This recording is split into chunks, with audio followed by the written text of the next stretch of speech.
Oggi ci troviamo qua in piazza per lamentare, per gridare il nostro dissenso, per dire basta alle istituzioni, per far capire all'opinione pubblica che il sistema sanitario è allo sfascio, e se è allo sfascio la grande responsabilità è sicuramente delle istituzioni. Quindi chiediamo rispetto della professionalità, chiediamo rispetto delle persone, chiediamo l'adeguamento delle dotazioni organiche e rispettare i professionisti sanitari significa rispettare i cittadini, perché i cittadini che sono oggi in sofferenza non possono essere assistiti in modo adeguato da professionisti perché non sono in condizioni tali di poterli assistere. Quindi un adeguamento economico è indispensabile. Siamo gli infermieri meno pagati d'Europa.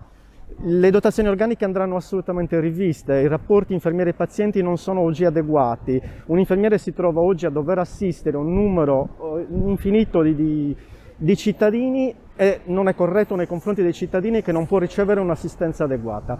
Quindi oggi in questa piazza noi chiediamo alle istituzioni rispetto,